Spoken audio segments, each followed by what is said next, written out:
हैदराबाद में पुलिस पारां ॾोहारियुनि सां थींदड़ शकी मुक़ाबलनि जूं बि हाणे नयूं कहाणियूं साम्हूं अचण शुरू थी वियूं आहिनि।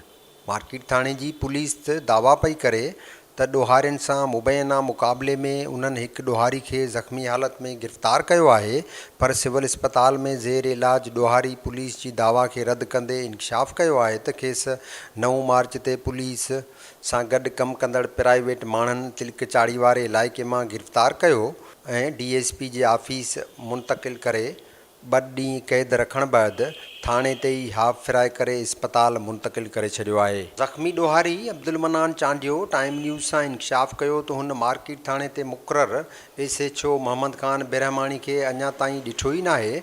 संदसि प्राइवेट माण्हुनि साणुसि गॾु हिकु ॿिए शख़्स खे बि गिरफ़्तार कयो हो, जंहिंखे बाद में उन्हनि आज़ादु करे छॾियो। को मुक़ाबिलो कोन्हे। टेनी कॉलेज स्कूल आहे, हितां खां मूंखे प्राइवेट माण्हुनि झलियो आहे, जंहिंमां हिकिड़ो चांडियो आहे हले पियो SHO खां गॾु। 14 तारीख़ ते आख़िरी पेशी हुई। हिकिड़ो चांडियो असांखां गॾु आहे केस में, जांच में। उहो को माइट आहे MN MP जो। सॼो केस हुन ते साबित थियो बि। हुन इहो बदनाम करण जे सोरां हितां मूंखे झलियो अथनि। मुंहिंजी CCTV कैमरा हर शइ आयल आहे जितां मूंखे खयो अथनि। जेको मूंखां गॾु हो हुनखे कल्ह राति जो छॾे ॾिनो अथनि। हीउ धकु मूंखे कल्ह राति जो आयो आहे थाणे ते। हा, पहिरीं पुलिस चए थी 2-3 केस आहिनि मार्केट में। केस हुआ आहिनि, ॿुधायां पियो 7 ॼणा आहिनि जांच में, जंहिंमां अलाह तव्हांखे नेकी ॾे जेको मेन केस जंहिं ते बीहे पियो न उहो चांडियो आहे। समझ चांडियो नालो आहे हुनजो। हुननि जे सूरा हुन इहो करायो आहे। ऐं इहो सम्झां थो। ऐं कुझु बि कोन्हे मुक़ाबिलो आहे। को मूंखे ॾेखारियो न त आऊं CCTV मुंहिंजियूं आहिनि, उहे कढी वठो जितां झलियो अथनि। हेठि रखियऊं DSP जी आफ़ीस आहे, तालो हणी लिकाए मूंखे 2 ॾींहं हिते मूंखे रखियऊं। ॿियो जेको गॾु हो हुनखे छॾे ॾिनो। चना आहिनि, ज़ाते आहे, थोरा ॾिंगा आहिनि माण्हू, हुननि खे छॾे ॾिनो।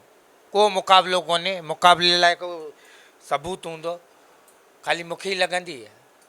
को मूंखे पुलिस कोन झलियो। मूंखे प्राइवेट छोकिरा आहिनि, मुख़बर हलनि पिया पुलिस जा, SHO रखी वेठो आहे, हुन कयो। मार्केट थाणे जी पुलिस पारां ॾोहारियुनि सां थियल मुबैना मुक़ाबले बाबति पुलिस तर्जमान पधराई में ॼाणायो आहे त अनाज मंडी चौक ते गश्त दौरान पुलिस मोटरसाइकिल ते सुवार 2 शकी माण्हुनि खे रोकण जो इशारो ॾिनो, जिन मेमण पाड़े मां फ़रार थी सखी पीर चाढ़ी वटि पुलिस ते मुबैना फायरिंग कई ऐं जवाबी फायरिंग में हिकु ॾोहारी ज़ख़्मी हालत में गिरफ़्तार थियो, जॾहिं त संदसि हिकु साथी पुलिस खां फ़रार थी वियो आहे। तर्जमान मूजिबि त ज़ख़्मी ॾोहारी जे कब्ज़े मां TT पिस्तौल ऐं मोटरसाइकिल बि मिली आहे, जॾहिं त जवाबदार ख़िलाफ़ मार्केट थाणे ते 3 ऐं सखी पीर तोड़े बल्दिया थाणे ते फुरलुट ऐं चोरी जा 2 केस दाख़िल थियल आहिनि। टंडो वली मोहम्मद वारे इलाइक़े सां तालुक़ु रखंदड़ अब्दुल मनान चांडियो जा वारस बि संदसि पुलिस पारां हाफ़ फिराए करण जो ॿुधी सिविल अस्पताल पहुता।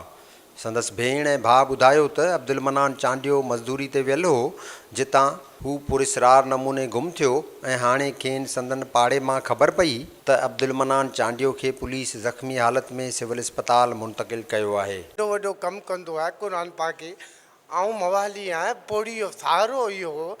जाइ हेठि 2 किराए ते ॾिनल आहे, ॿियो त कुझु कोन कंदो आहे। कॾहिं भला हिनखे पुलिस झलियो? अलाए केॾी महिल झलियो आहे। राति खां हिकु छोकिरो पाड़े ॿुधाए पियो वियो हो, उन खां पोइ आयो कोन्हे।